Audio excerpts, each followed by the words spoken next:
Saison 1, hein? Saison 1, épisode 1. Nouveau nom, nouveau logo.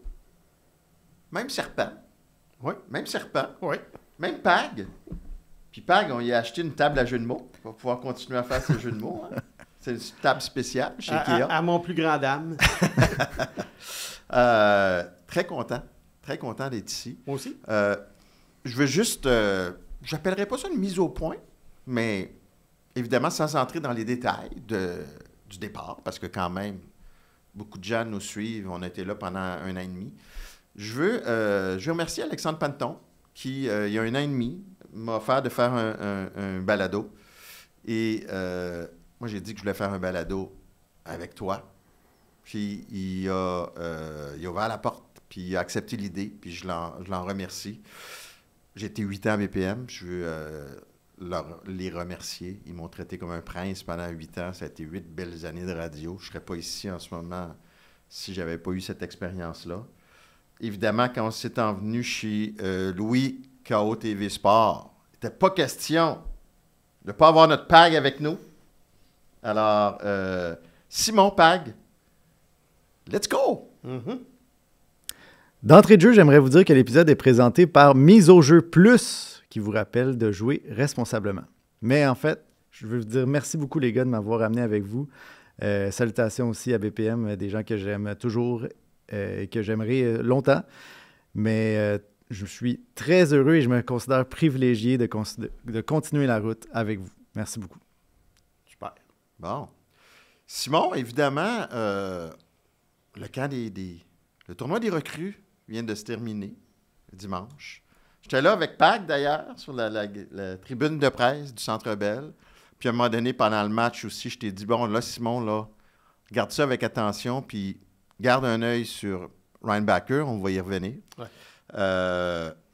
Puis je vais faire une confession. J'ai souffert de cette maladie-là longtemps.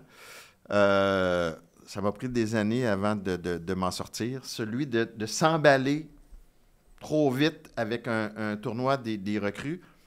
Puis il y en a beaucoup comme ça, alors je ne peux pas jeter la pierre parce que j'ai été victime moi-même. Puis j'ai réfléchi, puis je me suis dit, comment ça se fait qu'on a tout le temps tendance à suranalyser puis à être victime d'enflure par rapport aux espoirs.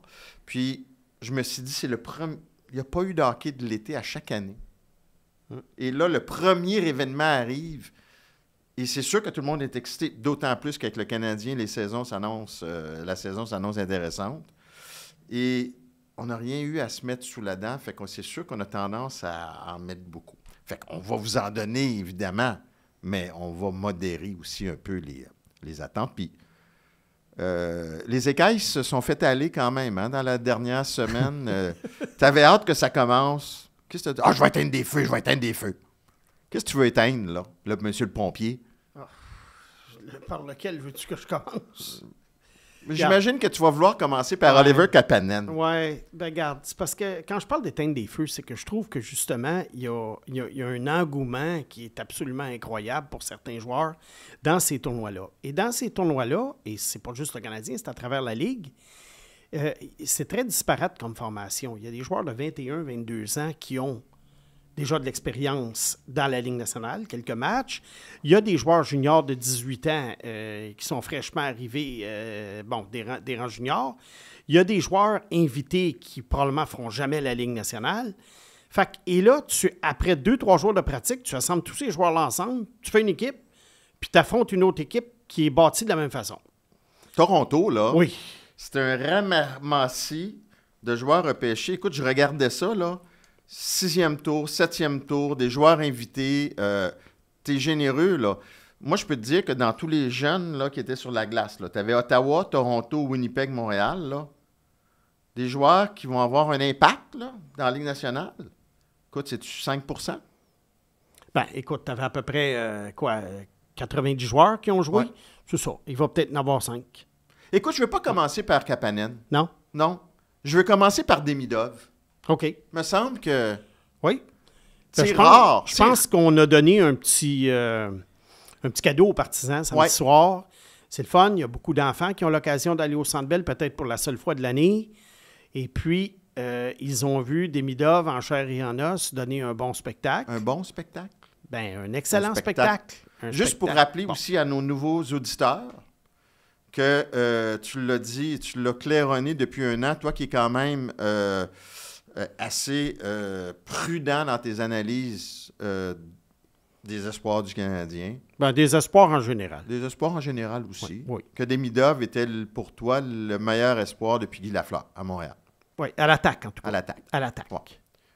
Fait que Bon. c'était quand même... C'est rare qu'on voit une performance comme celle qu'on a vue samedi, là. Oui, mais on va mettre ça dans le contexte où c'était un joueur de la Ligue nationale qui a peut-être une chance, ou en tout cas qui a une très bonne chance de gagner le trophée Calder, contre beaucoup de joueurs qui joueront peut-être pas dans la LNH. Mais dans ces matchs-là, ce que tu peux voir au moins, c'est les habiletés individuelles. On en parlait ensemble. Oui, la compétition est moins forte. Oui, il y a des joueurs qui peuvent mieux paraître que normalement, que normal, si on peut dire que si on était en saison régulière. Mais des habiletés, quelqu'un qui patine, quelqu'un qui a un bon lancer, quelqu'un qui a des belles feintes, des mains, on peut le voir. Écoute, Demidov, on Demidov, l'a là, il a brisé au moins 3 chevilles.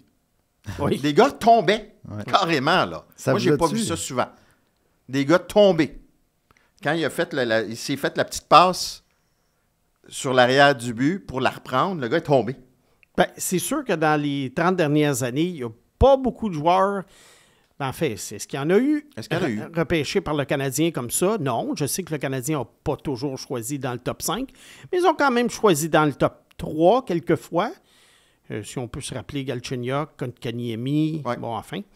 Alors, et ça avait été 2 occasions ratées d'aller chercher un genre de Demidov, si on veut. Mais là, ils n'ont pas raté leur chance. Il y a des équipes qui l'ont laissé passer, puis le Canadien a sauté dessus. Parce qu'il a aussi été repêché quand même 5e. Il a été repêché 5e. Ouais. Il y a quand même, on comprend Macklin Celebrini premier. Mais après ça, il y a 3 autres équipes qui ont fait des choix, je te dirais, personnels. Ouais. Ouais. Je parlais à un recruteur entre les périodes hier, un vieux routier qui a été gestionnaire, qui a fait tous les métiers. Puis il me disait, ouais, c'est pas facile de tourner recrue, de se démarquer, parce que justement, c'est disparate. Puis moi, tu vois, je m'attends quand même à avoir un éventuel espoir de premier plan dominé. Normalement, oui. On va prendre un extrême. Le premier match des recrues en 2015, Connor McDavid a fait 5 buts. Ouais. Bon. Non, mais si tu veux une star, Ouais. tu sais, je sais qu'un gars comme Ryan Backer, c'est un gars plus effacé, mais je m'attendais, puis il faut faire attention dans son cas, puis tu sais, j'ai posé la question à Pascal Vincent après le match, puis là, quand tu poses une question comme ça dans une salle de presse avec le coach devant un micro, tu veux pas non plus qu'il se braque, fait que je l'ai amené quand même subtilement pour dire, regarde, on le sait que c'est un gars cérébral, on le sait que c'est un gars qui joue dans une structure, que c'était peut-être pas parfait, mais c'est quoi vos attentes par rapport à lui? C'était-tu juste de se préparer pour le camp d'entraînement ou vous aviez des attentes? Parce que j'ai trouvé que, tu sais, il a les mêmes qualités, il distribue bien la rondelle, Oui. c'est un gars intelligent. J'ai trouvé que c'était difficile pour lui, derrière son filet, surtout dimanche. Il a perdu des rondelles. Puis pour un 5e au total, qui va devenir, puis tu l'as souvent vanté, Ryan Backer, moi, j'ai été déçu par sa fin de semaine. Oui, mais tu sais, c'est un gars peut-être qui est un peu rouillé aussi. Il a très peu joué l'année passée, mais le peu qu'il a joué l'année passée à Laval, je constate qu'en général, il a bien joué. Oui. En général. Fait que moi, tu ne me verras pas porter un jugement, même si je comprends ce que tu veux dire, que l'idée qu'un joueur... Mais c'est pas un jugement non plus. Mais un tournoi comme en fin de semaine, moi, je peux commenter ce que j'ai vu, mais jamais ça va faire changer mon évaluation d'un joueur. Bon. Alors, tu veux savoir quel feu que j'ai à éteindre? Mais Ryan Backer, qu'est-ce que tu peux me dire quand même? Là? Ryan Backer, moi, mes attentes pour lui, j'aimerais, à moins de blessures, là, j'aimerais le voir à Laval au moins jusqu'au mois de décembre. Oui, Bon. je pense que ça va être ça aussi. Puis Pascal Vincent, juste pour finir avec excuse-moi de t'interrompre, il a été quand même franc, puis il l'a dit, son développement physique n'est pas fini. On veut qu'il s'améliore défensivement. Fait qu'il a été lucide aussi en disant, regarde, il l'a pas dit comme ça, mais mon recruteur dimanche l'a dit aussi, à moins d'un revirement de situation au camp, puis que vraiment ça aille bien, il semble pas prêt là. Non, puis ça ne serait pas une bonne idée de toute façon. Tu sais, c'est un joueur qui a quand même un physique imposant. C'est une grosse présence sur la glace. Puis on dirait que ces gars-là, ça prend toujours, on le dit toujours, là, c'est un cliché, ça prend toujours un petit peu plus de temps à se développer. Ouais. Alors, déjà, tu regardes repêchage 2023, il y a beaucoup de défenseurs qui ont été choisis en première ronde. Pas personne qui s'est établi encore. Aucun. A joué, aucun choix de premier tour à défense a joué un match dans la Ligue nationale. C'est sûr que je ne reviendrai pas là-dessus 3000 fois, mais vu que c'est le premier épisode, je vais quand même revenir là-dessus. Là, on lit des commentaires, des gens, oui, mais Michkov. Ouais. Oui, bon, OK. C'est sûr que j'aurais pris Michkov avant Randbacker, je l'ai dit 1000 fois. Toi, oui. Mais le Canadien n'en voulait pas. Alors, à partir du moment où le Canadien n'en voulait pas, ils avaient leur raison, bien là, il fallait savoir qui on choisit. Ben, puis d'ailleurs, leur raison, le père de Bob Rove, qui est le recruteur en chef du Canadien, travaille pour le SKA, où jouait Michkov, où jouait Demidov. C'est ça. Ils n'ont pas pris Michkov, ils ont pris Demidov. Voilà. Fait que, il y avait des antennes là-bas. C'est ça. Donc, c'est leur choix. Puis, je pense que Randbacker, il faut le voir comme un gars qui va faire partie d'un top 4. Puis, c'est un top 4 qui est relativement complémentaire, je te dirais, éventuellement. Si on prend pour acquis le Dobson, Goulet, Randbacker et Dobson, Hudson, Randbacker, Goulet. Ouais. Tu as un top 4 qui est quand même assez complémentaire. S'il joue bien son rôle, c'est sûr qu'il ne sera pas sur le premier jeu de puissance. Ça va être Hudson des 10 prochaines années. Donc, un Randbacker qui aurait 35-40 points, mettons, et puis qui sortirait la rondelle de la zone, qui jouerait bien défensivement, puis qui a une présence physique imposante, je pense que c'est mission accomplie. Est-ce que vous pensez que son jeu va évoluer avec des joueurs meilleurs? C'est un genre de joueur que son jeu s'élève en synergie avec des meilleurs joueurs? Exactement, oui, parce que c'est un gars qui est intelligent, puis comme je te dis, qui a besoin d'une structure. Puis juste pour renchérir, c'est là que l'acquisition de Dobson, qui a coûté 2 choix de premier tour pour Ian Heinemann, elle est géniale, parce que tu enlèves énormément. Imagine si Dobson n'est pas là, Savard vient de prendre sa retraite, et là, tu es comme, hey, ça prend un Randbacker. Voilà. Là, tu as Dobson. Fait que Randbacker, lui, puis je l'ai toujours dit, puis tu grimaçais un peu, avec raison peut-être, mais j'ai dit, si ça devient un Adam Larsson ou un Rasmus Andersson, moi, je suis content. Ça va avoir été réussi. Puis on sait que des 5e au total, il y a eu des flops, là. Bien, écoute, un Rasmus Andersson, c'est correct. Un Adam Larsson, je continue de grimacer. Oui, mais c'est quand même un 24 minutes par match. Puis c'est un défenseur numéro 1 au sein d'un club faible. Oui, Seattle. Puis Larsson, c'est un défenseur numéro 3 au sein d'un club champion. On s'entend? C'est un petit peu ce que Randbacker serait. Oui. Comme je t'ai dit, mes attentes envers Randbacker sont plus grandes que celles de Larsson. Parce que Larsson, je trouve qu'il ne sait pas quoi faire avec la rondelle. Bon. OK. Puis je pense que Randbacker, sans être un Lane Hudson, il sait plus quoi faire avec la rondelle que Adam Larsson. C'est sûr. Bon, là, on a parlé des premiers de classe. Je voulais commencer par les premiers de classe. Là, tu peux sortir ton boyau de pompier puis arroser. Là, le boyau de pompier. Oliver Kapanen. Oui. OK. Là, on entend toutes sortes d'affaires. Il joue bien avec Demidov. N'importe qui joue. Oui, c'est je pense que je jouerais bien avec quel Demidov. Quel trio avec Jacky? Pourquoi c'est pas notre deuxième trio? OK. Là. Mais ça, c'est pas généralisé non plus. Oui, on l'entend. On l'entend, Mathias. Puis ça commence à être fatigant. Moi, Oliver Kapanen, là, pour moi, son plafond, je parle de plafond, c'est 4e trio. OK? Le gars, il génère pas d'attaque. Sais-tu quoi? Moi, c'est que ce qui m'ennuie en ce moment, ben d'abord, il y a 22 ans. Puis, tu sais, à 22 ans, un tournoi des recrues, puis ce statut-là, 22 ans, malheureusement, ça commence à être tard. Ben, c'est que là, c'est l'équivalent d'un joueur junior qui est arrivé dans la Ligue américaine à 20 ans et qui jouerait sa 3e saison. Oui, puis moi, Kapanen, je le trouve pas assez percutant pour jouer dans un top 6. Puis, je le trouve pas assez efficace et hargneux pour jouer dans un bottom 6. Puis, dans ce sens-là, puis d'ailleurs, je reviens encore à mon recruteur de dimanche. Je pense que Beck a des meilleures chances de réussite dans son rôle. D'ailleurs, Pascal Vincent a dit qu'il faut peut-être le spécialiser davantage. Beck a peut-être davantage de chances de s'établir dans la Ligue nationale sur un 4e trio, étant donné son gabarit puis sa hargne, qu'un gars comme Kapanen. Moi, je pense que Kapanen, éventuellement, est-ce que c'est un bon candidat pour l'Europe? Ou, tu sais, le genre de gars qui roule sa bosse dans des clubs faibles. On parle d'expansion dans la Ligue nationale, 34 clubs, 36 clubs. Ça pourrait être un gars comme ça qui roule sa bosse.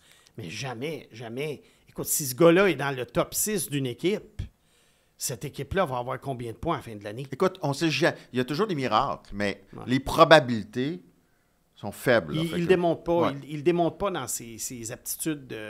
Dans ses aptitudes. Quant à Winbeck, je prends le rebond de la balle là-dessus. Moi, j'ai toujours vu ce gars-là comme un joueur de quatrième trio. Un joueur qui, dans le junior, n'est pas un grand joueur offensif. Tu ne peux pas t'attendre à ce qu'il devienne un grand joueur offensif dans la Ligue nationale. Et pour un choix de début de deuxième ronde, bon, moi, c'est pas lui que j'aurais pris, mais c'est pas important. Ouais. L'idée, c'est que si c'est un joueur de quatrième trio efficace, avec un choix de début de deuxième ronde, c'est correct. Ouais. Parce que c'est ça, les attentes. On aurait pris Lane Hudson avant. Hein? Oui, mais imagine que c'est Lane Hudson qui est choisi 26e. Puis Méchard, mettons, on va voir le Méchard aussi. Ouais. Méchard est choisi 62. Ouais. Ben, personne ne dirait rien. Non. Mais là, Méchard, il y a du monde sur son dos. Mais lui, il n'y a pas de feu à éteindre. Là. Je pense pas qu'il y a personne qui s'attend à ça. Il y en a qui sont excités. Écoute, puis Pag, on a vu le lancer. On a vu le lancer. Écoute, qui était plutôt faible. Ouais. Puis on a vu le gardien qui était plutôt faible aussi. Puis dans la Ligue nationale, c'est impossible. Côté rapproché, Ligue nationale, c'est un arrêt de routine. Là. Regarde, Philippe Méchard, c'est un joueur de périphérie. Ouais. Ça, là, c'est un des péchés capitaux. Je montrais à Pag, je dis, regarde, là, il est toujours en périphérie. Ça, c'est un des péchés capitaux. Ouais. Il se dirige même dans le coin de du jeu avec la rondelle. Ouais. On en parle parce que c'est un choix de premier tour. Là. Oui, c'est pour ça qu'on en parle. Choisi 26e. Ouais. Puis là, il n'y a pas d'excuse. Puis, tu sais, des fois, on dit oui, mais il n'y avait pas grand-chose. Là, il y avait Jiří Kulich, juste en arrière, qui a été choisi 27e.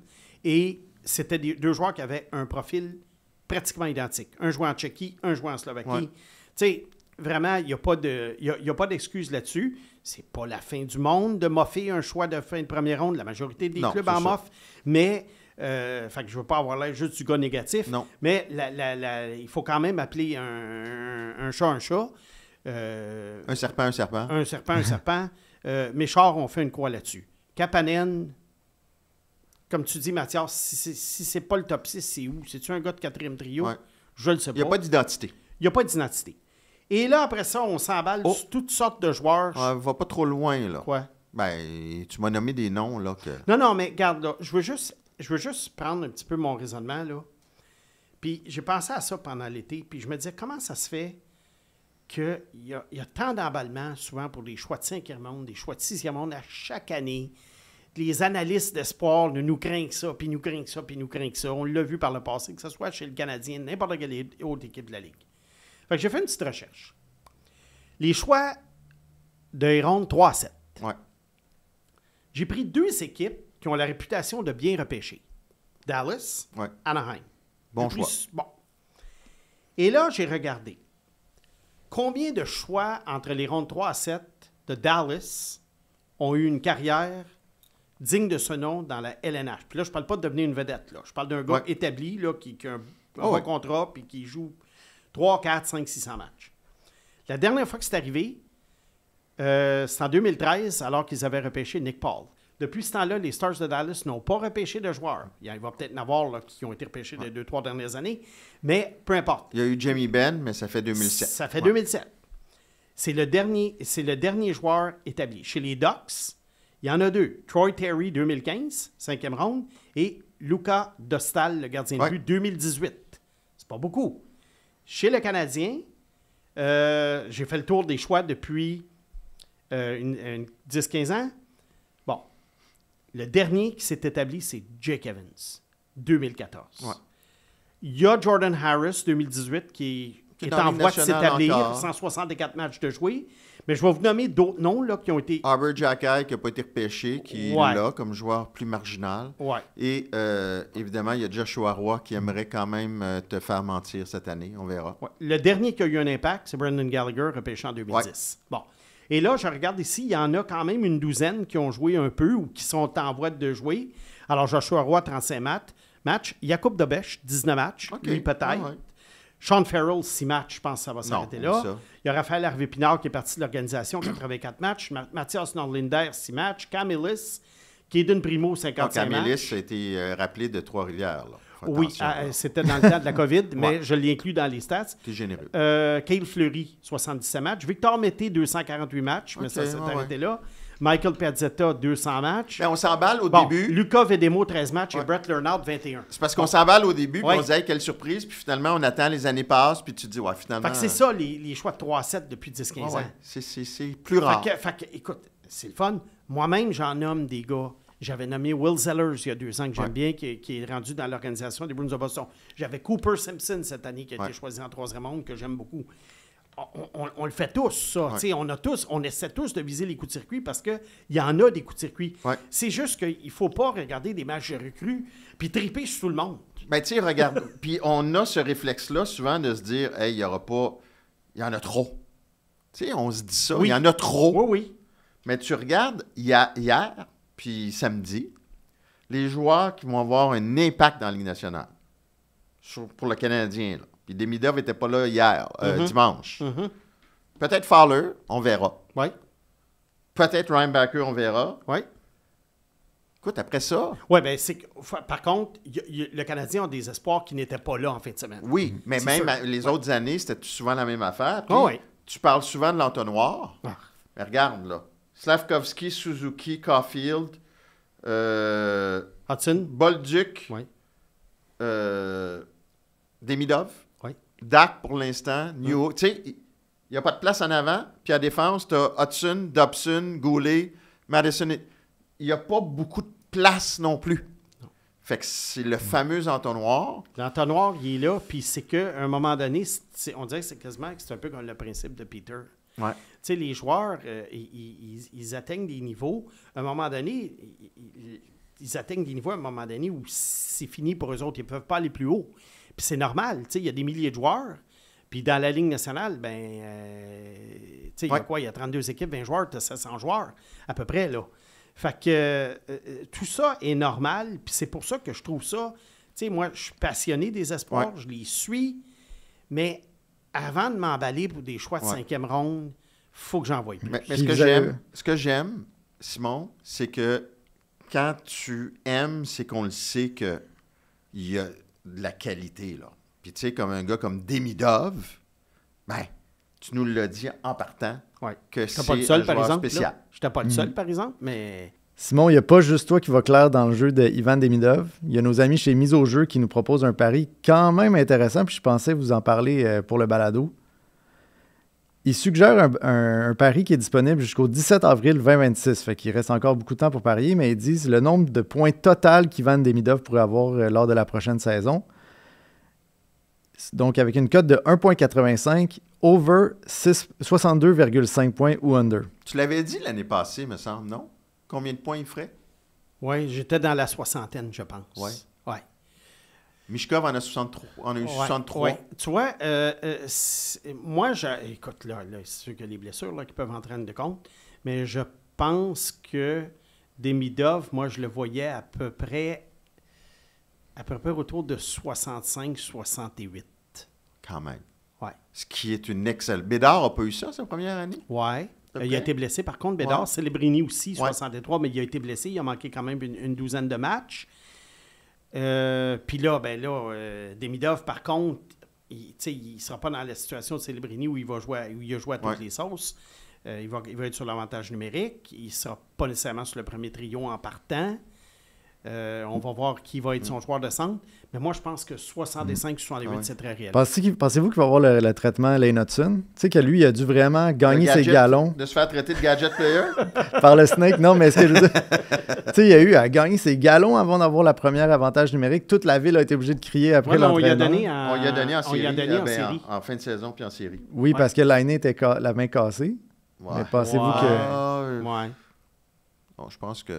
Parce que ça, je pense que ça va être une clé dans le pari de ce Oui, over mais 63 regarde, points. là, par contre, la deuxième unité va être pas mal meilleure qu'avant.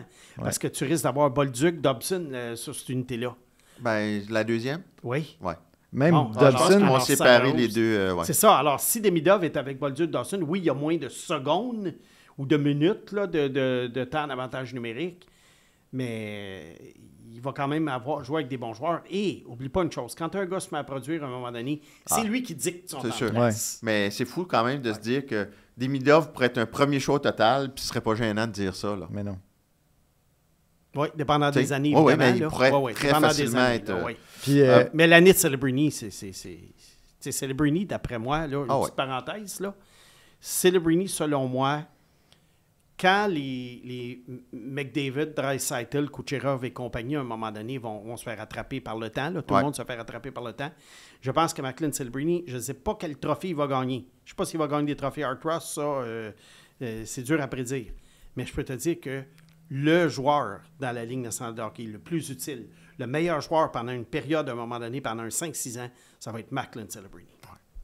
Bédard, je trouve un petit peu qu'on le surévalue un Oui. peu. Là. C'est un joueur offensif. Oui. Simon, je vais te parler 2 mots du tournoi de golf du Canadien. Pas pour te dire qu'Owen Beck et Oliver Kapanen étaient invités.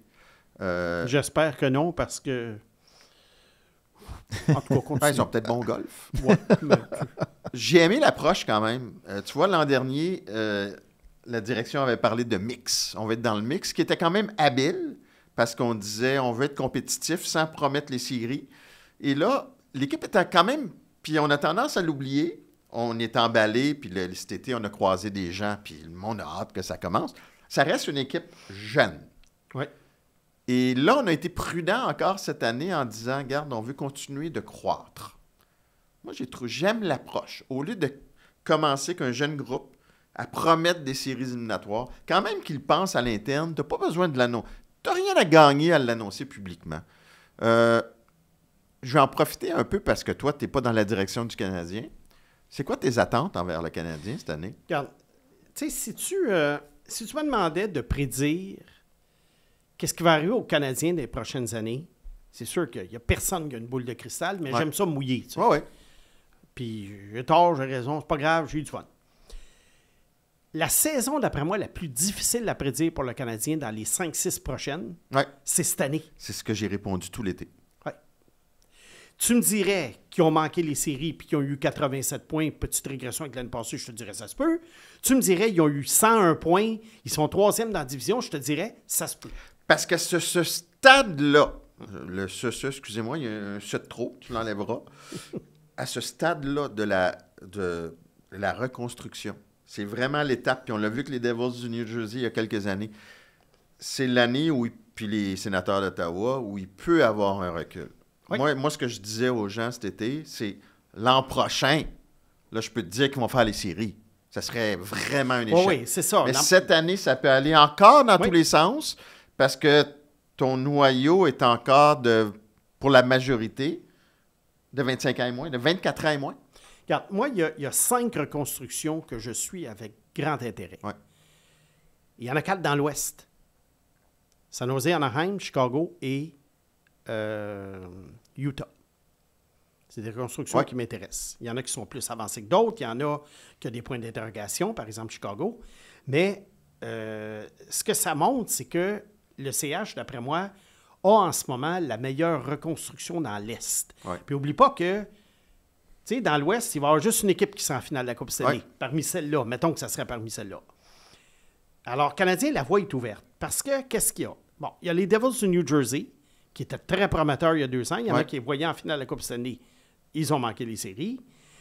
Puis, il y a des reconstructions, je te dirais. Dans l'Est, il y a des équipes vieillissantes. Tu sais, Tampa, Floride, sont loin d'être finis. Ouais. Là. Ils pourraient gagner une autre fois. Là. Ils pourraient faire un three-peat. C'est pas ça que je te dis.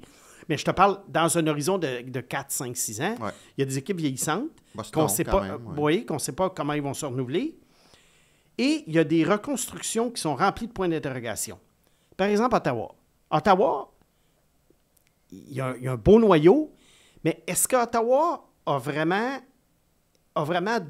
d'autres eaux au moulin dans le bassin d'espoir, Comme Toronto.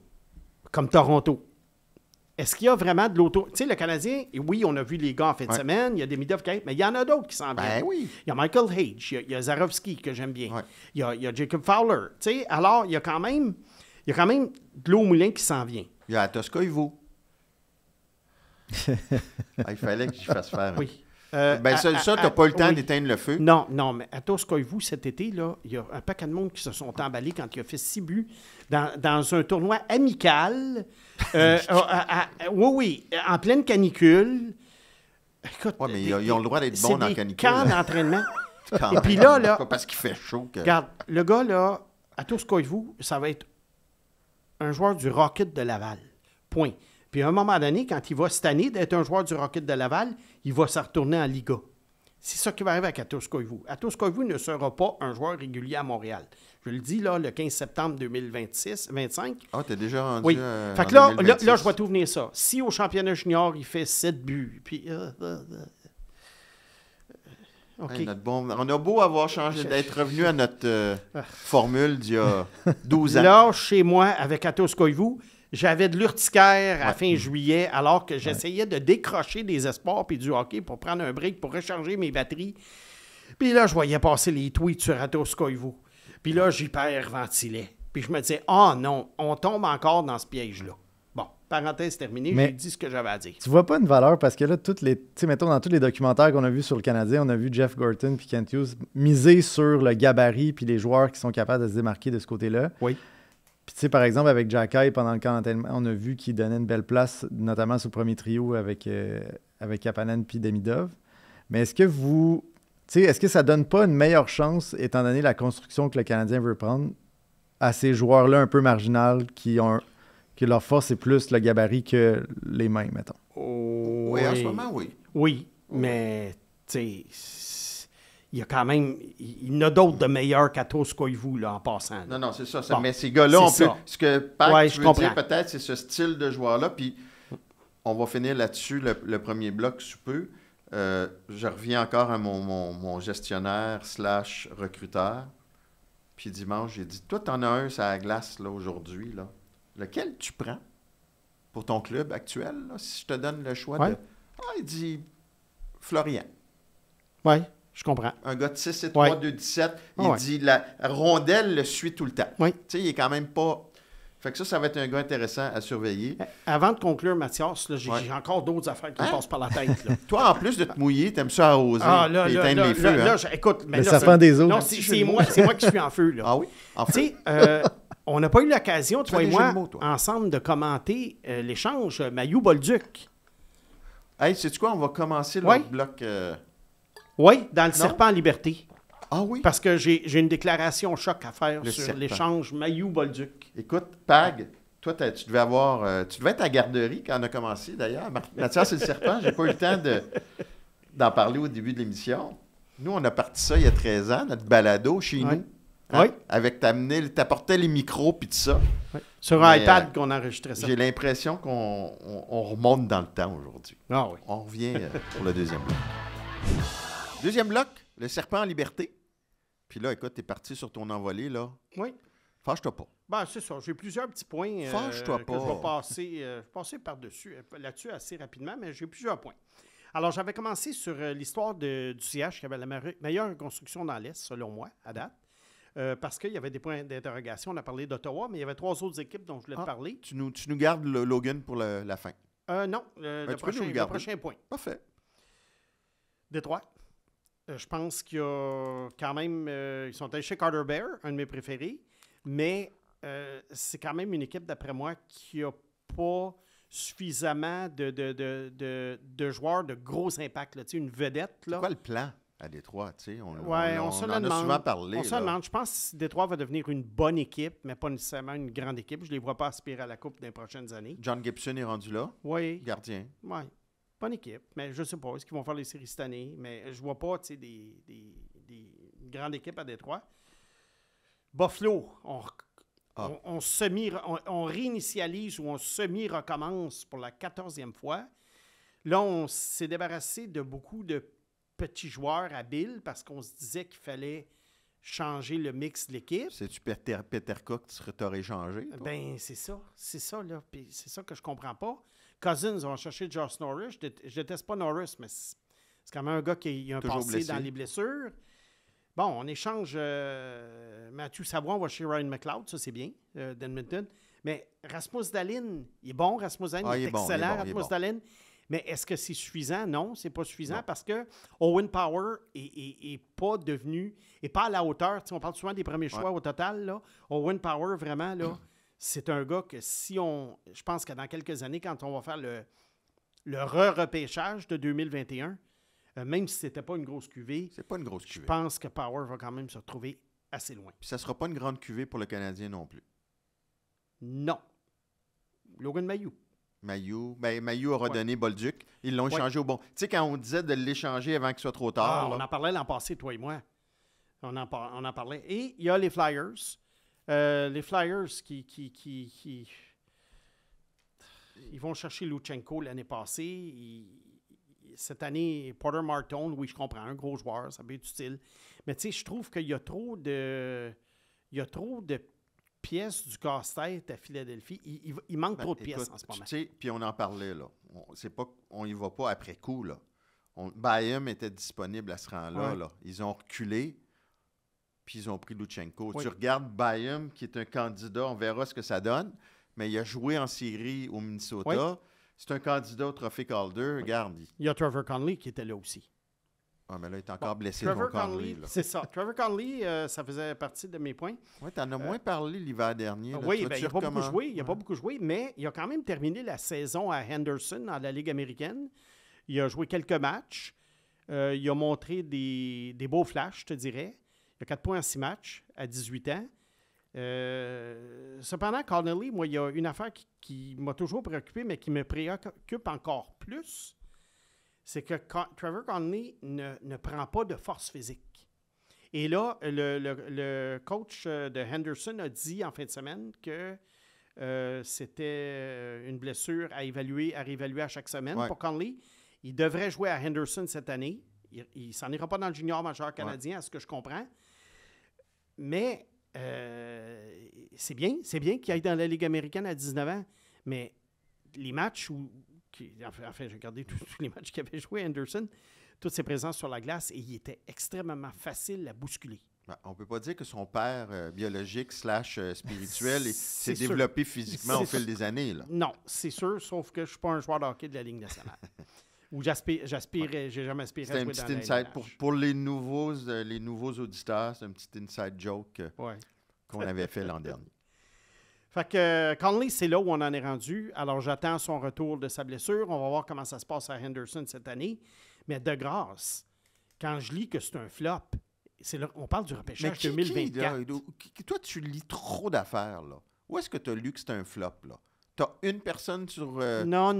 X Ça fait au moins là, un 4-5 mois là, qu'à chaque fois qu'on veut se payer ma tête, on nomme Connolly.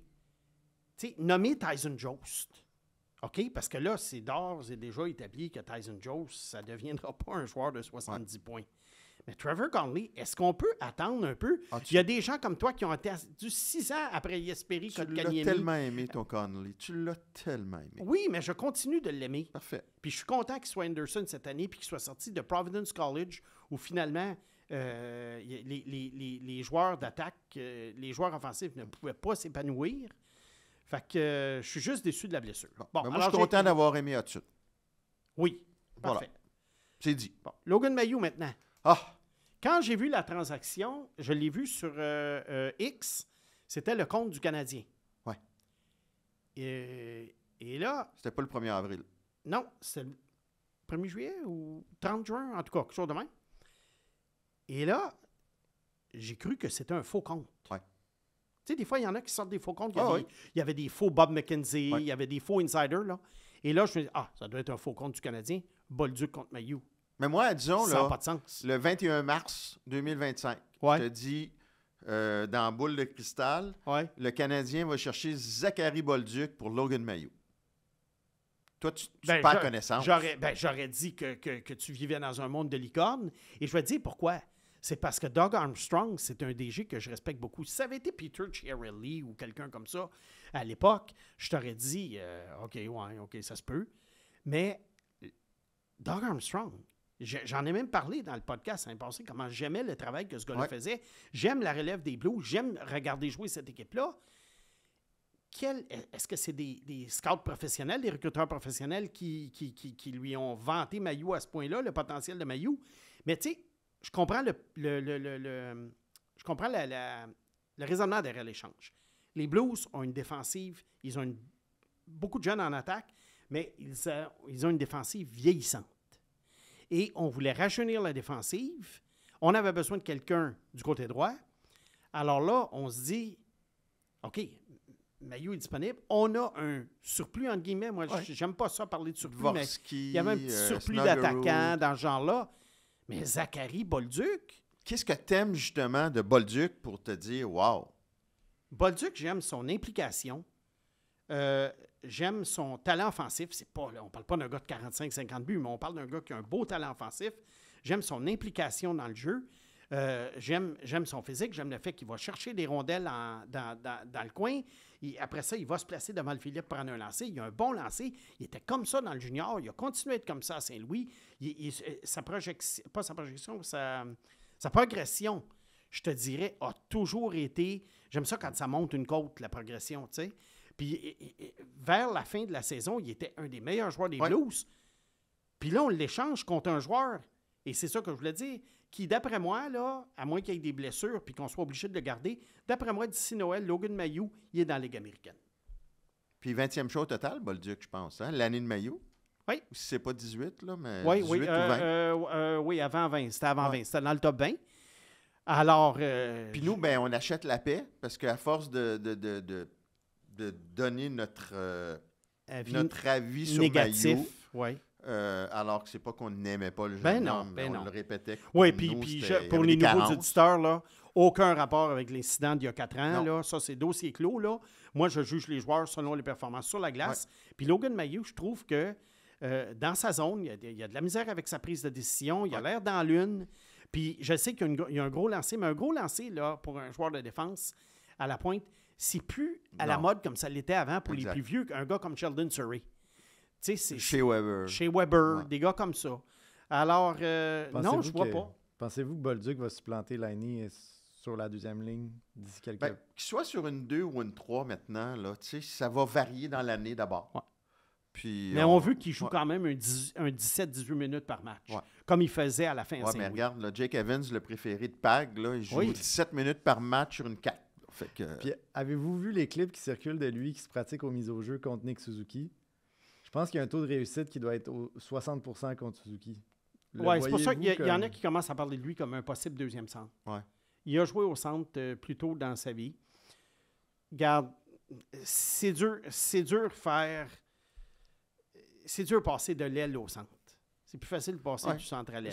Je te dis pas non, là. Il n'y en a pas eu beaucoup, là. Ils ont essayé Domi, ils ont essayé Galchenyuk, ils ont essayé Drouin, puis ça n'a pas marché. Mais, on s'entend-tu sur un joueur top 6 qui fait 25 buts par année puis qui est impliqué? Moi, je le prends. Mais toi, mon petit serpent, là, qui a probablement qui a eu une influence sur Louis Morissette pour faire des chandails des Ducks, là, pas grand-chose que tu n'aimes pas du Canadien depuis 3 ans, finalement. On regarde ça dans l'ensemble. On en a parlé quand même. Là, la fameuse transaction Romanov pour un premier choix. Puis après ça, on a échangé le premier choix. Moi, j'aurais arrêté là, puis j'aurais choisi Sam Renzel. Non, mais en général, là, il y a quand même... Il y a des petites choses par-ci, par-là, mais en général, ça fait changement de ce qu'on a connu depuis que Sacha Savard est parti. Jean-Philippe Méchard, c'est une grosse erreur. Oui, grosse erreur, mais c'est un 26e... Oui, mais c'en est une quand même. Oui, mais il faut être honnête. Mais il y en a plein à partir du 25e rang. Là. Oui, mais si tu veux gagner la Coupe... ils sont allés chercher Hudson après. C'est ça. Mais comme je t'ai dit, moi, je regarde ça objectivement. C'est sûr qu'il y a beaucoup plus de positifs que de négatifs, mais j'ai jamais peur de te parler du négatif non plus. Les billets de saison, c'est-tu pour bientôt? Sinon, on verra. Ah oui? Tu gardes la porte ouverte? Ah oui. OK. T'es-tu encore en liberté? Là, ou... Oui, je suis toujours en liberté. Ensuite, où est-ce que je m'en allais avec ça? Je voulais parler un petit peu on en a parlé l'année passée, mais je voudrais revenir là-dessus. Là, il y a une grosse transition qui se fait. Les joueurs juniors s'en vont jouer dans les universités avant la fin de leur stage junior. Ouais. Il y a des joueurs qui viennent, qui au lieu d'aller jouer dans l'NCAA tout de suite, des Américains qui s'en viennent jouer ici. Moi, je vis ça de l'intérieur avec les Olympiques de Gatineau. En ce moment, je peux te dire que pour ceux qui se posent la question de comment ça va finir, on ne sait pas comment ça va finir. C'est un gros laboratoire en ce moment. Il y a Gavin McKenna et puis Keaton Verhoff qui risquent d'être les 2 premiers choix au prochain repêchage 2026 qui ont quitté le junior pour s'en aller dans la NCAA. Puis, tu sais, on ne sait pas si ça va être une tendance éventuellement pour des joueurs de dire, bien, si on m'accepte, à mon année de repêchage, je vais m'en aller dans NCAA. Parce que n'oublie pas que ça veut dire que tu as rempli toutes tes exigences académiques à 17 ans. Ouais. Il y en a qui vont dire, oui, mais la NCAA, OK, le football, le basketball, on le sait que tu n'as pas vraiment besoin d'aller à l'école, là, mais le hockey, tu dois y aller. OK, c'est pas assez gros pour qu'on ait des passe-droits académiques pour les gars.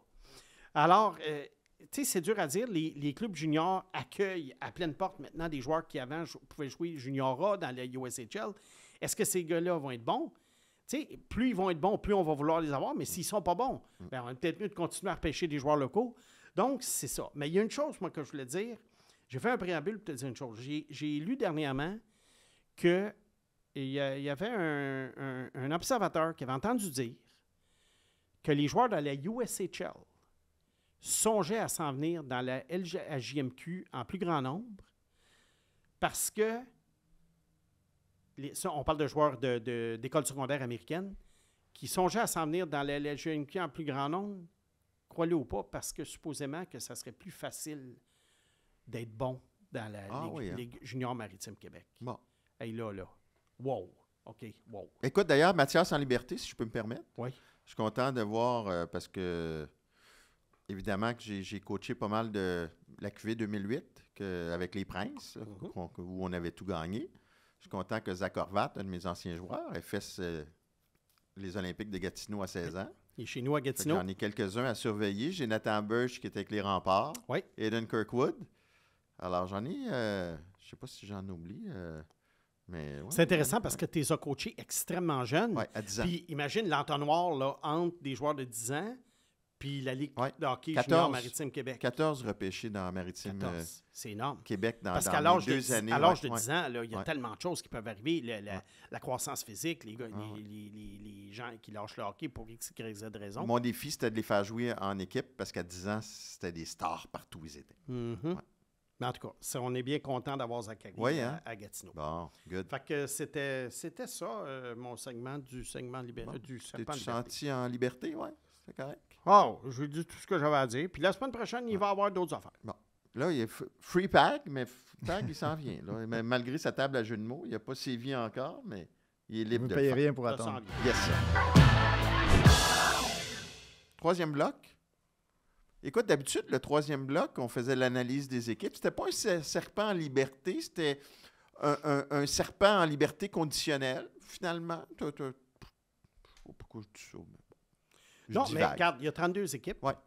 Alors, on fait une quarantaine de podcasts dans l'année, d'ici le repêchage. Donc, j'avais pensé qu'on pourrait commencer ça lorsque la saison va débuter. Oui. Alors, pour ceux qui attendent le segment, qu'on analyse une équipe par semaine, l'avenir de cette équipe-là, les espoirs et tout, ça va être là. Mais entre-temps, on va meubler avec d'autres choses que je considère très intéressantes. Oui.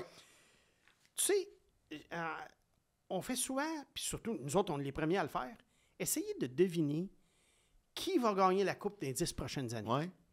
Fait que là, on est là, le Canadien, les Sharks, les Blackhawks. Tu sais, Bon. Blackhawks. Ouais. Ben non, mais tu sais, les Mighty Ducks. Correct. Non, les Ducks. Les Ducks, bon. Là, il y a un gros buzz sur le Mammouth de Utah, là, qui sont en train de se monter une très bonne équipe. Mais est-ce qu'on fait des retours en arrière sur ce qu'on pensait des champions des dernières années? Alors moi, j'ai pris les champions des 10 dernières années. Ouais. Il y en a qui ont répété. Tampa Bay, Floride et Pittsburgh ont répété. Donc, il y a 7 champions. Et moi, je suis retourné dans mes souvenirs. J'ai consulté un petit peu les alignements. Puis je me suis dit, qu'est-ce que je pensais de ces clubs-là il y a 10 ans? Ouais. En 2015, en septembre 2015. Mettons, le 15 septembre 2015, qu'est-ce que je pensais, mettons, des champions de 2016-2017, les Penguins de Pittsburgh? Oui. Qu'est-ce que j'en pensais? Bien, j'en pensais qu'ils ne regagneraient plus jamais de coupe. Moi aussi. Surtout avec Rutherford qui arrivait. Oui, même si Rutherford avait gagné la Coupe en Caroline. Ben, tu sais, écoute, les dernières années en Caroline, ça avait été été un désastre. Ça avait été un désastre. Alors moi, je les voyais plus là. Et Crosby, le temps avait 28 ans, Malkin avait 29 ans. On venait d'aller chercher Phil Kessel. Il y avait des joueurs comme... Bon, il y avait Marc-André Fleury qui était encore là, Chris Kunitz, Matt Cullen, des vétérans, Trevor Daley, Oli Mata, Brian Dumoulin. Je me disais, écoute, ils n'ont pas le personnel de soutien nécessaire. Et c'est là, moi, que j'aurais commencé la reconstruction des Pingouins. Oui. Et puis là, Crosby, Malkin, le temps, ça aurait valu... Fleury, ça aurait valu de l'or. Oui, 28-29 ans, là. Ouais. Tu t'es pressé dans tes reconstructions. Oui. Et, à tort, les Pingouins ont gagné 2 Coupes Stanley. Oui. Capitals de Washington 2018. Qu'est-ce que je pensais d'eux en 2015? Bien, les Capitals de Washington avaient fait seulement un carré d'as avec Alex Ovechkin dans les 10 premières saisons. Une finale de conférence en 2012. Souvent éliminé en première ronde. Ouais. Des fois par Pittsburgh. Puis bon. Tu sais, ça... Moi, je trouvais que c'était pas mal sur un tapis roulant. Les Caps de Washington. Si on m'avait dit qu'ils gagneraient une coupe dans la prochaine décennie, j'aurais pas dit non, mais ça aurait été un peut-être, ça se peut. Parce que les Caps, contrairement aux Pingouins, oui, ils avaient Ovechkin qui avait 30 ans, Backstrom qui en avait 28, mais ils avaient quand même des jeunes joueurs qui arrivaient. Ils avaient Kuznetsov, il y avait John Carson qui avait 25 ans. Là, je parle en 2015, là. Il y avait Dimitri Orlov qui s'en venait, André Burakovsky, Tom Wilson qui avait été repêché. Donc là, tu dis, ouais, OK, ils ont quand même quelque chose, mais est-ce qu'ils vont gagner un jour avec Ovechkin? Ouais. Alors, j'étais un petit peu sur la clôture et finalement, en 2018, en faisant très peu d'ajouts par rapport aux gens que je t'ai nommés, ils ont gagné finalement une Coupe Stanley. Mais depuis ce temps-là, ils n'ont jamais vraiment été dangereux. Mais ils ont eu leur... cette année, l'an dernier. Ils ont eu leur coupe. Bon, Saint-Louis 2019. Regarde, Saint-Louis, en 2018-2019, à Noël, ils étaient 32e au classement. Et Doug Armstrong, dont on a parlé tantôt, A failli perdre sa a job. avoué qu'il était à un coup de téléphone de briser son noyau. Voilà. Il l'a dit. Alors, en 2015, c'était quoi le noyau? C'était Tarasenko, qui était jeune, mais il y avait Paul Stachny, Alex Steen, David Backes, Kevin Shattenkirk, Brian Elliott dans les buts. Écoute, c'était pas super excitant, là. C'était pas emballant. Il y avait Pietrangelo, par contre. Et dans les espoirs, il y avait un Jordan Bennington qui n'était pas vraiment un espoir à l'époque. Robbie Fabry, Colton Parayko, Joel Edmondson, Vince Dunn. Tu sais, c'était correct, mais de là à dire que Saint-Louis gagnerait une coupe dans la prochaine décennie, moi, je le voyais pas. Tu sais où il s'en va, hein? Non? Moi, je commence à le voir. Je cherchais là, la morale. Là, je le vois. Il va nous dire que les Maple Leafs de Toronto vont gagner dans la prochaine décennie. Continue. Bon.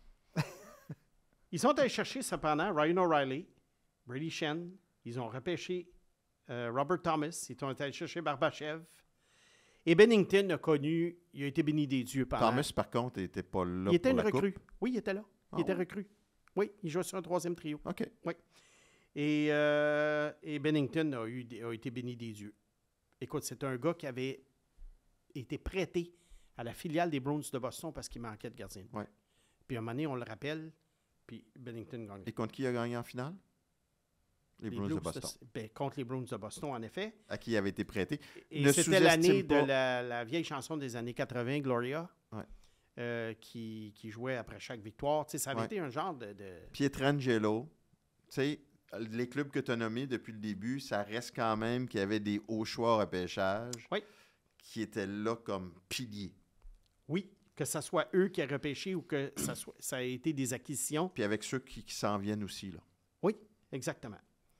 Alors ça n'aurait pas été dans les cartes pour moi. Tampa 2020-2021, est-ce que en 2015, je les voyais gagner au moins une coupe dans la prochaine décennie? La réponse est oui. Écoute, ils venaient de faire la finale en 2015. Ouais. Après ça n'a pas été linéaire. Ils ont fait 2 carrés d'as, mais ils ont quand même eu... Une fois, ils ont été éliminés des séries et une autre fois, élimination surprise rapide par Columbus. Ouais. Ah, ouais. Et finalement, en 2020-2021, ils gagnent 2 coupes avec le noyau qui avait été bâti à l'époque, Kucherov, Stamkos, Vasilevski, Hedman, Palat. Et on a ajouté ensuite, après 2015, Brayden Point, Sergachev, en échange, et Anthony Cirelli. Ouais. Alors ça, c'est vraiment... je pense que ça, on pouvait voir dans la boule de cristal que Tampa Bay gagnerait, et ils ont effectivement gagné. 2022, Colorado. Au moment où on fait l'exercice en 2015, Nathan MacKinnon avait connu une régression à sa deuxième saison après avoir gagné le Trophée Calder, 38 points en 64 matchs. Et là, il y avait des doutes quant à son statut de futur superstar. On venait de repêcher Rantanen, Matt Duchene, Landeskog, Tyson Berry étaient bien établis. Alors, bon, si tu m'avais dit en 2015, l'Avalanche, peux-tu gagner une coupe? J'aurais dit, ouais, mais... Oui, quand même, Makar. Oui. Ouais. Non, Makar n'était pas là. En 2015, oui. J'aurais dit, ouais, il manque du stock. Okay. Et ensuite, on a rajouté Makar.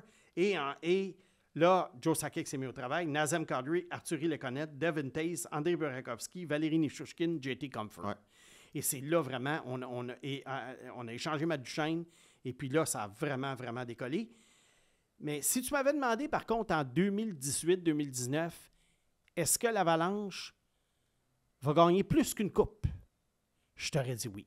Okay. Et je suis étonné, moi, que l'Avalanche, avec ce noyau-là, n'en ait gagné qu'une, mais je crois que le problème au Colorado, c'est que oui, les salaires ont augmenté, il y a un plafond salarial, mais on n'a pas été capable de bien développer des jeunes pour avoir des joueurs pas chers qui pourraient prendre la place de plein de gars qu'on a dû laisser à rallye. Okay. Et 2023, ben, ça va aller vite, hein, c'est Vegas. Il n'existait même pas. Ouais. On en parlait en 2015, la possibilité d'avoir une équipe d'expansion à Vegas, mais c'était même pas... à moins 2 ans. Ouais. C'est ça. Alors, eux, on les oublie. Floride, 24-25. Regarde, en 2015, ils avaient Barkov, ils avaient Glad, ils avaient Huberdeau. Alors, c'est quand même un bon départ. Ouais. Mais ils avaient Vincent Trocheck, Mike Madison, Nick Bjugstad. Regarde, eux, ça ne m'aurait pas surpris, mais à ce moment-là, je me serais dit, ça va arriver avant 2024. OK. Tu comprends ce que je veux dire? J'aurais dit peut-être en 2019, 2020, parce qu'oublie pas, c'est vraiment l'échange Huberdeau contre Tkachuk. Oui. Si j'ai une morale, moi, à faire de ça, c'est que quand ton noyau, tes piliers de haut choix et repêchage avant la trentaine, puis que c'est pas arrivé encore, sois patient. Mais il faut que tu fasses des bons échanges en plus de ça pour complémenter ton noyau. Et là où, moi, l'exercice est inverse, sans te faire faire la nomenclature non plus, mais en 2015, tu voyais qui, toi? Bon, je m'en allais là. Ah, bon, tu vois. Il n'y avait pas beaucoup d'équipes que je voyais là, mais je dois te dire une chose. Il y avait 3 équipes. Il y a Tampa, ça je viens de te le dire. Tampa, je les voyais vraiment dans ma soupe. Mais il y en avait 2 autres. Ah. J'aimais, à l'époque, ce que les Maple Leafs de Toronto étaient en train de faire. OK. Ils venaient de repêcher Nylander, Riley et Mitch Marner. Ouais. On n'était pas encore rendu à Matthews. Mais on voyait que Toronto faisait un peu ce que San Jose fait en ce moment, c'est-à-dire couler à pic, aller chercher le plus de hauts choix possible. On est allé chercher Matthews. Et là, quand j'ai vu ce quatuor-là, je me suis dit, OK, ils n'ont pas de gardien de but, ils n'ont pas de joueur de soutien, mais Toronto, à un moment donné, ils vont faire les moves pour aller chercher ça. Ils les ont jamais fait. Ça a été une collection bon, la signature de Tavares, bien que ce soit un bon joueur, on n'avait pas les moyens, avec le plafond, de se payer un joueur de 11 millions. Ouais. Alors, finalement, le train a déraillé et c'est pour ça que Shanahan, Dubus et compagnie sont partis. Oui, ils n'ont pas été chanceux. Ils ont souvent affronté Tampa en première ronde, Boston. Oui, mais à un moment donné, c'est quoi? Quand tu as une grosse équipe, il faut que tu gagnes. Ouais. Alors, Toronto, ça a été vraiment une déception de ce côté-là. Puis tu penses qu'ils ont manqué leur coup, là? C'est fini? Moi, je pense que c'est fini. Okay.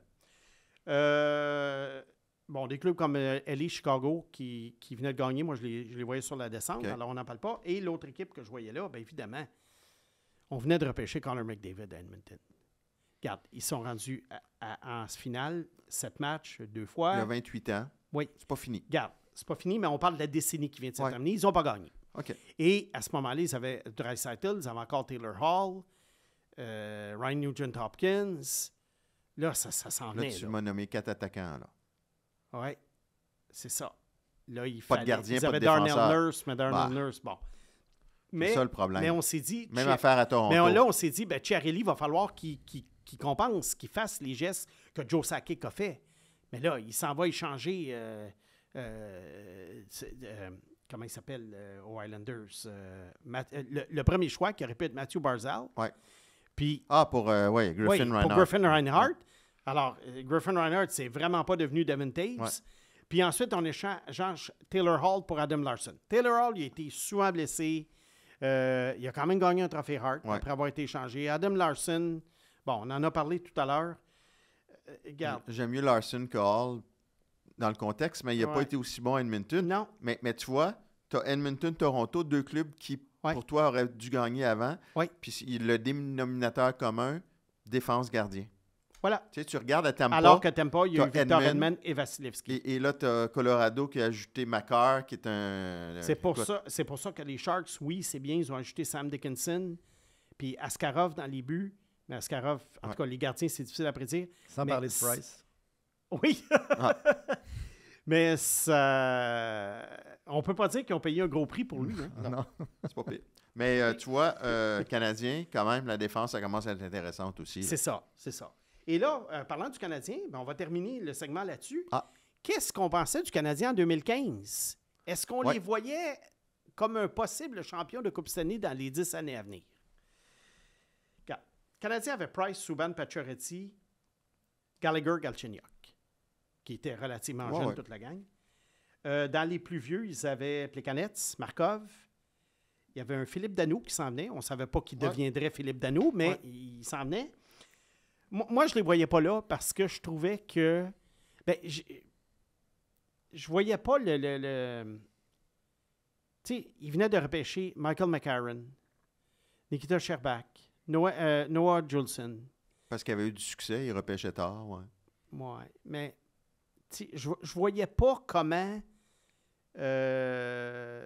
le directeur général de l'époque, Bergevin, puis Timmins pouvaient ajouter. J'avais pas confiance. Mais sais-tu quoi? J'avais pas confiance. Moi, je voyais une bonne équipe solide à chaque année, mais pas un potentiel Coupe Stanley comme je vois que le Canadien en ce moment de dire avec ce qui s'en vient puis vers où ça s'en va.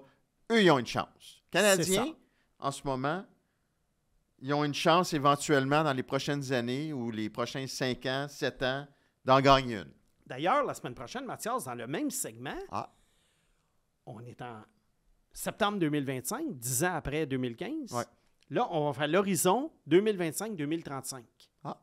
À qui on accorde des chances de gagner la Coupe dans les 10 prochaines années, même si on sait que 10 ans, dans le sport professionnel, c'est une éternité. Fait qu'on a déjà hâte à la semaine prochaine. Oui. Bon.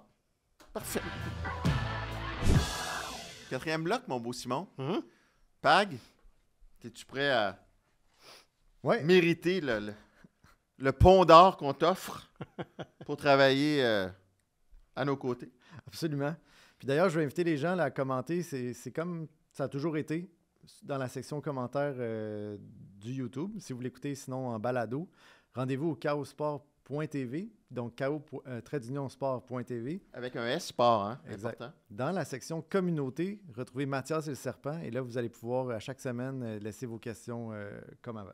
Ça, c'est pour nos 3 questions de l'épisode régulier. Exact. Puis les questions d'après, pour le 45 minutes, c'est la même chose, mais il faut être abonné à la chaîne. Voilà. On commence avec Marc-Olivier Pagé. Avez-vous une explication sur le fait que Connor McDavid n'a toujours pas signé un nouveau contrat? Très bonne question. C'est la grande question à Edmonton. Oui. McDavid, qui est quand même assez évasif, ça, c'est normal. Bien, normal. Il veut pas se fermer les portes à Edmonton, mais en même temps, la question est de savoir qu'est-ce qui retient tout ça. Est-ce que c'est la durée du contrat? Est-ce que c'est le fait que McDavid et son agent sont en train de décider combien d'argent on va aller chercher par rapport au plafond salarial pour, premièrement, justifier sa valeur, mais en même temps, pas nuire à l'équipe en donnant trop d'argent aux joueurs le mieux payés? Ou est-ce que McDavid se dit, j'ai-tu vraiment une chance de gagner la Coupe avec ce qu'on est en train de bâtir? Mais il dit qu'il veut rester à Edmonton aussi. C'est ça qui est paradoxal. Il est très bien établi là depuis 10 ans. Je suis surpris. Moi, ma prédiction, puis ça vaut ce que ça vaut, je vois pas un contrat de 8 ans, moi. Non, peut-être à la Austin Matthews. Oui, quelque chose, peut-être un 3 ans. Matthews, c'était 5, hein? Ou C'était 3? pas 4? C'était pas 4? 4? Matthews, Ça serait je bien. pense. Il y a 28, 29 ans, là? Oui, il y a 28 ans. Écoute, ça serait quand même Ça l'amène à 32. le meilleur des deux mondes. Oui, pour Edmonton aussi. Oui. Parce que des fois, un 8 ans, là, McDavid, là, à 36 ans, ça va donner quoi? Tu sais, oublie pas que c'est un gars dont le jeu est axé sur la vitesse. Ouais. Puis là, on parle d'une vitesse hallucinante. Qu'est-ce qui va arriver quand McDavid va la perdre un peu, cette vitesse-là? Il va la perdre à un moment donné. C'est un humain, là. Oui, mais en plus, le plafond va monter. Là. Il Ouais, ne le perdra plafond, pas sa oui. vitesse à 31 ans. S'il Non, signe 3-4 ans, C'est ça. C'est là, ça. ça monte. Puis, là. pour lui, à 31, 32 ans, il va avoir la chance d'aller chercher un autre gros contrat, peu importe où. Et là, il y a quelqu'un qui va peut-être l'amener jusqu'à 37, 38 ans avec un 18, 20 millions par Écoute, année. dans un autre registre, là, une autre catégorie, tu sais, Suzuki est déjà dépassé par Dobson. Là. Ouais. Fait que ça change vite dans le hockey, pareil. Là. Hudson va dépasser tout le monde. Fait qu'un gars comme McDavid, qui est le meilleur, ben, il signe 4 ans, puis attend de voir qu'est-ce qui s'offre à toi, attend de voir où en sont les Oilers. Qu'est-ce que Kaprizov va Puis là, va on le obtenir? sait pas, on spécule. Mais moi, si j'étais son camp, je prendrais 4 ans. Ouais. Même 4 ans, ça peut être long, tu sais. Ben, c'est Ouais. que tu te fermes pas la porte. Non. Ouais. Parce que Draisaitl est quand même signé à long terme. Ouais. Alors ça, c'est un cas qui a été réglé. Fait que McDavid n'a pas peur que Draisaitl s'en aille. C'est ça. Ouais, c'est vrai. On poursuit avec Thomas Gentilcorps. Prédiction. Thomas Gentilcorps. OK. Prédiction. Qui seront les 3 finalistes au Calder cette année? Ça, c'est une question qui est difficile à chaque année parce que C'est une question mise au jeu en plus. il y a quelqu'un... Ah oui? Ouais. Il y a quelqu'un... Il y a toujours quelqu'un qui se faufile. Rappelle-toi Brock Faber, il y a 2 ans. Lane Hudson, tu vas me dire que c'est faufilé, là? Non, Dustin Wolf s'est faufilé, je te dirais. Ouais. Parce que moi, Lane Hudson, c'est pas Non, toi, tu le faufilé, voyais. Tu le voyais. Mais Dustin Wolf s'est faufilé. Il y a Ouais. toujours quelqu'un qui sort un peu. Fait que là, j'ai pris des noms, là.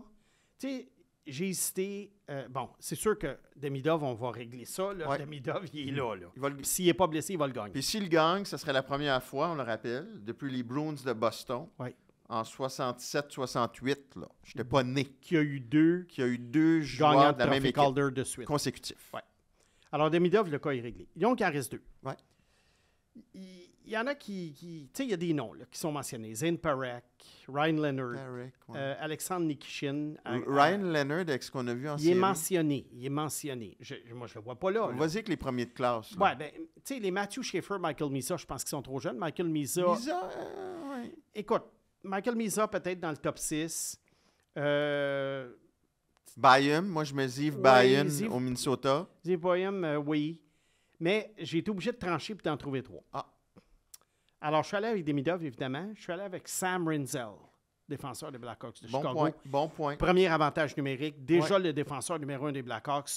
Il y a de l'expérience de fin de saison. Que tu aimais beaucoup, fin de premier tour, que tu aimais beaucoup, toi. Tu l'aurais pris bien avant. Bien avant, je l'aurais pris Ouais. avec le 13e choix, comme on avait parlé dans l'échange, mettons, de Romanov, Ouais. quand le Canadien a obtenu le choix.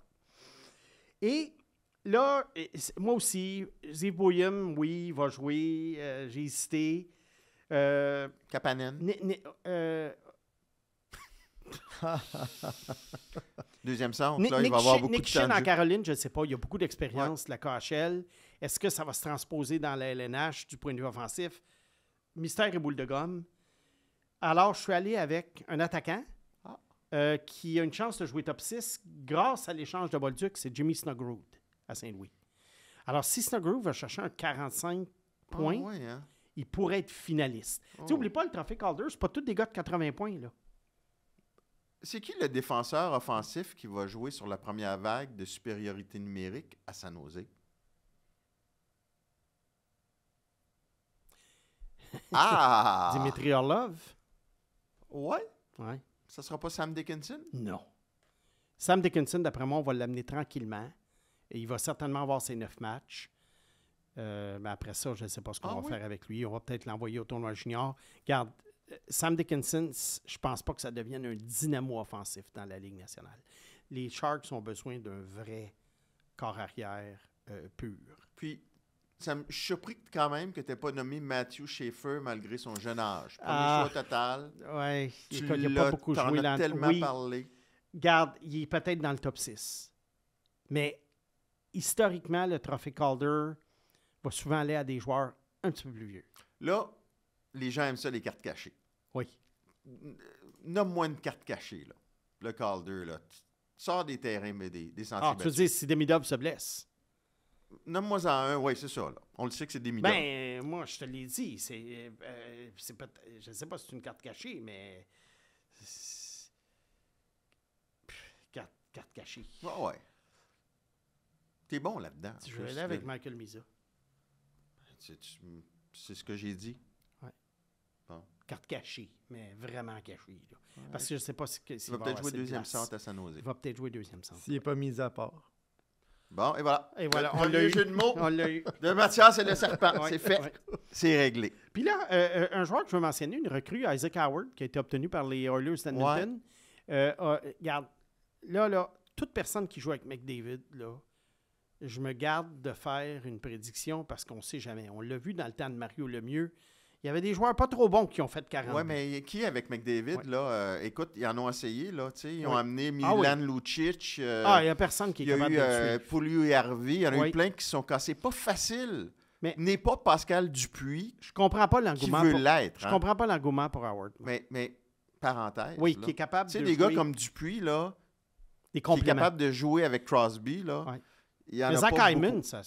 Zach Hyman. Ouais, Zach Mais c'est Hyman. pas facile de jouer avec des joueurs d'élite. Fait que Howard, je comprends pas l'engouement pour ce gars-là. Je comprends très bien Tampa Bay d'avoir profité de sa valeur pour l'échanger, mais je pense qu'il voulait peut-être pas signer là. Peu importe, on a obtenu Sam O'Reilly. Sam O'Reilly, sans être un grand joueur, je pense que c'est une valeur sûre pour un milieu d'alignement. Je l'ai bien aimé à la Coupe Mémoriale l'année passée. Puis, c'est ça. Alors, regarde, tu sais, si... Là, je t'ai nommé plein de noms. Si c'est une carte cachée, c'est quelqu'un qui n'est pas dans cette liste-là. On a des bonnes questions. Ouais. questions. Oui, mais hein. Puis on poursuit avec François Brophy. Beaucoup de monde parle d'aller chercher un deuxième centre. Une telle transaction va coûter un certain prix. Considérant que le Canadien est toujours dans une optique de progression de l'équipe, n'est-il pas mieux d'attendre l'arrivée de Michael Hage? Oui et non. Oui, parce que tu ne veux pas donner quelque chose pour un joueur que peut-être tu as déjà dans ton organisation. Mais non, dans le sens que ça dépend qui t'obtient et qui tu donnes en retour. C'est pas lui qu'ils attendent.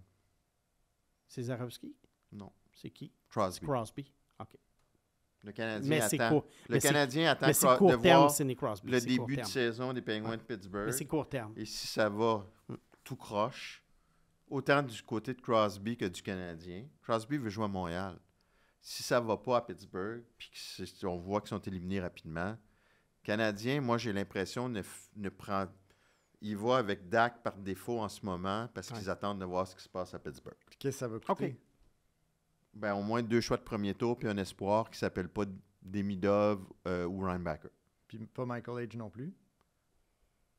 OK. Peut-être. OK. Je sais pas. Là, c'est pure spéculation. Mais, Mais ça, étant donné que c'est du court terme, même si Crosby pourrait jouer encore un 3-4 ans, là, on le sait peut-être comment il est en forme. 3-4 bonnes années, ouais. La question est de savoir, est-ce que le coup en vaut, tu sais, le jeu en vaut la chandelle, dans le sens que ça signifierait que le Canadien va devoir montrer en début de saison Ouais. qu'ils ont vraiment un club qui est en train d'arriver à maturité. Et un Demidov qui peut être assez intéressant pour que Crosby se dise Ouais. Hey, je veux jouer avec ce kid-là. Là. Au lieu de jouer avec Raquel puis Brian Rust, là, Ouais. on va peut-être avec Demidov. Ouais. On a-tu une quatrième question? Ben oui, on a un épisode complet de disponible sur le chaossport.tv. D'ailleurs, c'est gratuit pour l'abonnement jusqu'au 1er novembre, alors profitez-en. Sport avec un S. Oui, Chaos-Sport avec un S.tv. Puis d'ailleurs, la réponse se trouvera sur ce site après Fait l'épisode. que là, on a ta question, mais on n'a pas notre réponse. Exact. OK. Croyez-vous que l'émergence d'Engstrom pourrait permettre à Hughes d'échanger Matheson pendant qu'il a de la valeur et ainsi ne pas avoir à le signer trop cher? Une question de Julien Grandmaison. OK. Donc, on arrête là. Ouais. Ça conclut notre premier épisode de la saison. Ben, Simon Boisvert, merci. Merci, Mathias. Pierre-Alexandre Girard, merci. Merci les gars. Salut, bye.